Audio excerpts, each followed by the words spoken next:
Milí přátelé, ať už jste kdekoliv v prostoru a čase, vítejte na kanále Quantum Strangeness a buďte zdraví.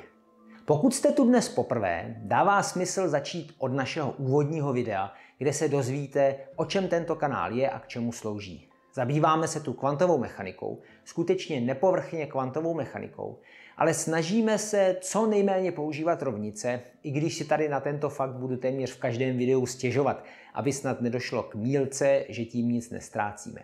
Pokud se vám naše videa budou líbit, nezapomeňte se přihlásit k odběru.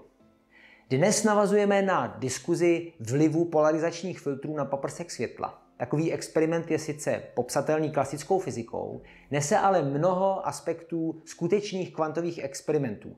Když jsme si představovali, že experiment provádíme s částicemi světla, fotony, a nikoli s elektromagnetickým vlněním, vynořil se náhle poměrně přirozeně pravděpodobnostní popis. A nejen to. Pro předpovědi výsledků experimentů jsme používali něco, čemu jsme mohli říkat stavový vektor. Ve skutečnosti to byl vektor polarizace světla, jehož délku jsme upravili na jedničku.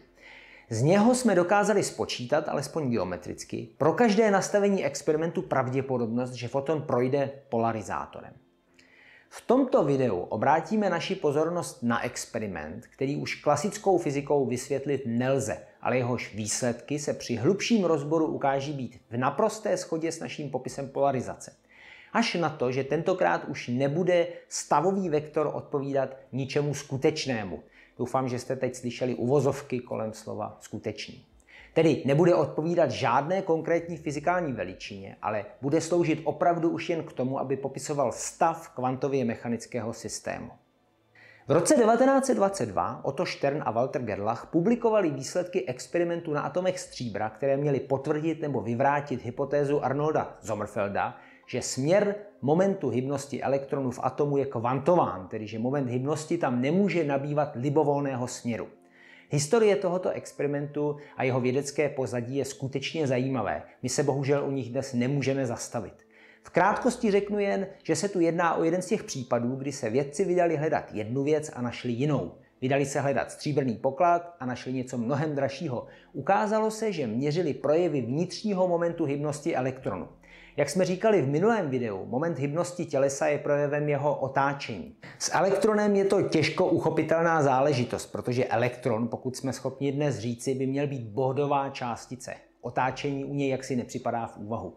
Kdežto v atomu elektron podle klasické představy a podle představ tzv. Staré kvantové mechaniky, ze které se ta správná dnešní vyloupla až v roce 1925, elektron obíhá kolem jádra a s tím je také spojen moment hybnosti. Otto Stern věděl, že tzv. Magnetický moment spojený s otáčením nebo obíháním elektronu v atomu a později tedy s jeho vnitřním momentem hybnosti povede na zakřivení dráhy atomu prolétajícího speciálním magnetickým polem. Magnetické pole nechal mířit jedním směrem, pro nás třeba vzhůru, to bude osa Z, a aby dostal měřitelný efekt, musel zařídit, že magnetické pole se podél této osy mění, roste nebo klesá. Podle toho, kam míří moment hybnosti atomu, dojde k vychýlení dráhy atomu po průchodu magnetickým polem speciálního magnetu. Klasická teorie, podle které může moment hybnosti mířit libovolným směrem, předpovídá, že se atomy vychýlí ze své dráhy o různé vzdálenosti a protože směry magnetického momentu jsou všechny stejně pravděpodobné, dostaneme na stínítku, kde atomy detekujeme, nějaké kontinuální rozdělení dopadlých atomů. Stern společně s Gerlachem ovšem nalezli místo klasického rozdělení jen dvě místa, na kterých se akumulovaly atomy přesně v souladu s kvantovým předpokladem, že moment hybnosti míří jen dvěma preferovanými směry. Trvalo pak ještě pár let, než se ukázalo, že experiment opravdu odpovídá vnitřnímu momentu hybnosti elektronu. Tuto hypotézu formulovali až v roce 1925 George Eugene Uhlenbeck a Samuel Abraham Goudsmit, snad to bylo správně holandsky. A původně byl experiment považován za potvrzení Sommerfeldovy hypotézy. Kvantování směru momentu hybnosti bylo samo o sobě velkým objevem. Ukázalo se, že klasická teorie neumí příslušný jev nijak vysvětlit. Albert Einstein k tomu hned v roce 1922 spočítal, že otočení spinu do správné polohy by v tomto experimentu trvalo řádově 100 let. Nepřeslechli jste se. Atom ovšem stráví při půlletu magnetem zanedbatelnou frakci sekundy. Rozdíl je tak markantní, že nenechával ani tehdy nikoho na pochybách, že fyzika stojí před něčím zásadně novým. Stern a Gerlach zrealizovali extrémně obtížný experiment. My se k němu budeme teď chovat poněkud neúctivě, jako by ho šlo snad několikanásobně snadno zreplikovat. Budeme také dále mluvit o elektronu, protože jde o jeho spin, i když z experimentálních důvodů musí částice prolétající zařízením být elektricky neutrální. Experiment lze zrealizovat i třeba s atomy vodíku, kde je náboj elektronu kompenzován protonem.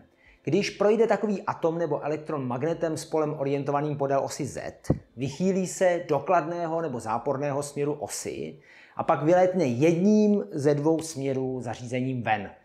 V principu tedy není obtížné udělat z magnetu filtr. Jeden směr zablokovat, třeba záporný směr osy Z, a v druhém směru poslat elektrony do dalšího experimentu. Celý Sternův a Gerlachův experiment by nám tedy posloužil jako filtr, velmi podobně jako to dělal první polarizační filtr v našem experimentu s polarizací. Tím jsme, doufejme, připravili elektrony v dobře definovaném stavu. Budeme mu říkat stav Z+. Mohli bychom ale elektron připravit i v tom druhém stavu, kterému budeme říkat Z-. Tyto dva stavy se vzájemně vylučují. Elektron letí buď to jedním nebo druhým směrem. A jak jsme již diskutovali, pokud bychom těm stavům chtěli přiřadit nějaké stavové vektory, měly by to být tedy vektory ortogonální, na sebe kolmé. Máme zase systém, který má právě dva rozlišitelné stavy, stejně jako polarizace, ale pozor. Tentokrát si nemůžeme z klasické fyziky vypůjčit vektor, který popisuje naši fyziku v prostoru. On ten vektor existuje, v tom není problém. Je to vektor momentu hybnosti, ale problém je v tom, že jeden z našich stavů má tento vektor mířící nahoru podél osy Z a druhý dolů podél osy Z. To nejsou kolmé vektory. Takže postup převzatý z analýzy polarizace funguje nikoli tak, že bych si vzal fyzikální vektor, který popisuje příslušnou fyziku, a ten prohlásil za stavový. To, že to šlo u polarizace, jsme právě teď tímto odhalili jako svého druhu náhodu. Je to jinak. My si musíme vzít opravdu jen ten abstraktní dvojdimenzionální vektor, protože náš systém je plně popsán dvěma různými stavy. Nějaké dva kolmé dvojdimenzionální vektory teď musíme přiřadit dvěma rozlišitelným stavům našeho experimentu. Prostě kvantová mechanika má jednu zásadu. Kolik stavů máš, tolik dimenzí má tvůj stavový vektor. Dobrá, řeknete si. Udělejme to tak. Stav Z+ bude popisovat jeden vektor, stav Z- vektor na něj kolmý. OK, co jsem tím získal? No, jedna předpověď by tu byla. Mimochodem, takhle fyzika skutečně pracuje. Vymyslel jsem si nějaký matematický popis a to nesmí být jen samoučelné cvičení. Popis musí mít důsledky a přinášet odpovědi nebo alespoň dobré otázky jako tady. U polarizace bylo možné pootočit experimentální zařízení o 45 stupňů a dostat tak po průchodu tímto polarizátorem stav, který odpovídal půl na půl stavu s původní polarizací a s polarizací na ní kolmou. Teď by mělo existovat nastavení našeho experimentu takové, že se nám stane úplně stejná věc. To je moje předpověď. Pokusíme se připravit systém ve stavu, který bude odpovídat takovému vektoru otočenému o 45 stupňů, a tedy takovému, který se skládá půl na půl ze stavu Z+ a ze stavu Z-. Jaké vlastnosti by měl mít takový vektor? No, mělo by to fyzikálně znamenat, že v průměru bude průměr směru momentu hybnosti elektronu do osy Z 0. Máme tady napůl směr dolů a napůl směr nahoru.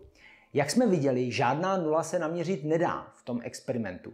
Průměr musí být kladný nebo záporný, takže jediný způsob, jak lze zajistit v průměru nulu, je, že elektrony budou opět létat náhodně, některé nahoru a některé dolů, s pravděpodobností 50%.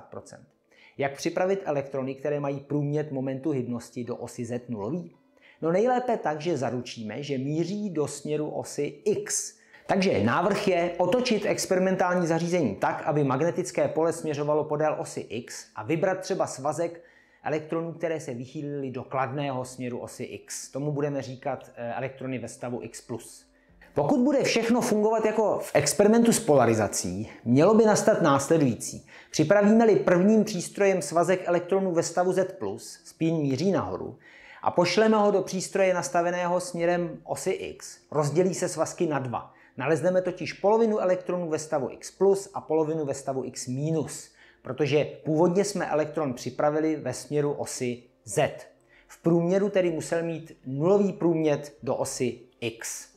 Když si po druhém magnetu vybereme svazek ve stavu X+, a pošleme ho znovu do zařízení, které měří na ose Z, nalezneme opět polovinu elektronů ve stavu Z+, a polovinu ve stavu Z-. Všimněte si, že některé elektrony mají po průletu třetím magnetem přesně opačný směr momentu hybnosti než po průletu prvním magnetem. Když si k tomu přidáte, že jsme nemohli směr momentu hybnosti otočit, 100 let na to opravdu nemáme, pak je možná snadnější přijmout vysvětlení, že vlastnost orientace momentu hybnosti je ve skutečnosti nějaká vnitřní kvantová vlastnost elektronu, která se chová jako dvourozměrný vektor, jehož složky umazává příslušný filtr. Systém se nachází ve stavu daném dvourozměrným vektorem, který si mohu podle libosti představovat, a teď použiju odborné termíny, jako superpozici nebo lineární kombinaci, trochu lidověji jako součet dvou na sebe kolmých složek.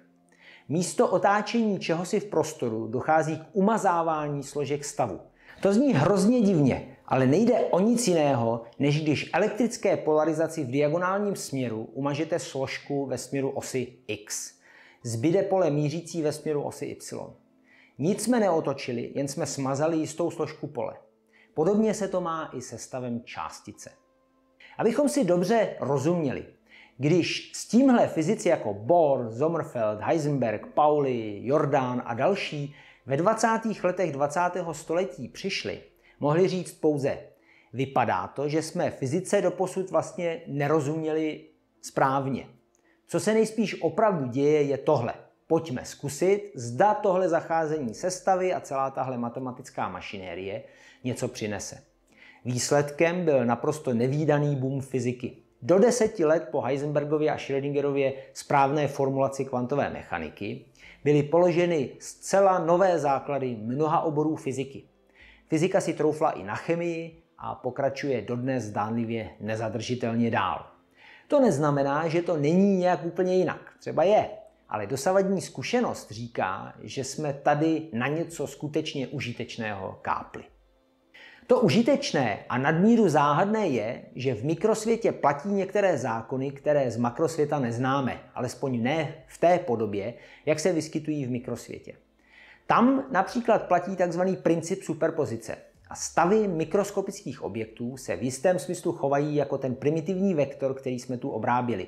Zejména v tom smyslu, že se stavy dokáží skládat a rozkládat do složek a vůbec chovat se dost podivně. Cesta k zobecnění principu superpozice nejen na mikrosvět, ale na celý svět je poněkud trnitá a je limována, jak známo, mrtvými či položivými kočkami Schrödingerovými. Nicméně, alespoň já se domnívám, že odmítání principu superpozice pro makroskopické objekty je svého druhu konzervativní předsudek. Je to používání takzvaného zdravého rozumu, místo toho, abychom se nejprve přesvědčili, jaké má tento princip přesně důsledky. Nicméně ukázat, proč tedy nevidíme superpozice makroskopických objektů, není úplně triviální. Jednou bych velmi rád na tomto kanále vybudoval nějakou alespoň elementární teorii dekoherence, která by měla ukázat, kam se superpozice podějí, když jsou tedy tak univerzální. A jaká filozofická divočina se naopak schovává za radikálním a všeobecným přijetím tohoto principu. Tím se náš čas dnes naplnil. Doufám, že vás dnešní video motivovalo zůstat s námi i u těch dalších. Věřím, že materiálu na přemýšlení v něm bylo docela dost. Zachovejte nám tedy přízeň, zvažte případný příspěvek našemu kanálu. Všechny informace naleznete dole pod videem. A u dalšího videa se s vámi těším. Naschledanou. A stavový vektor s vámi.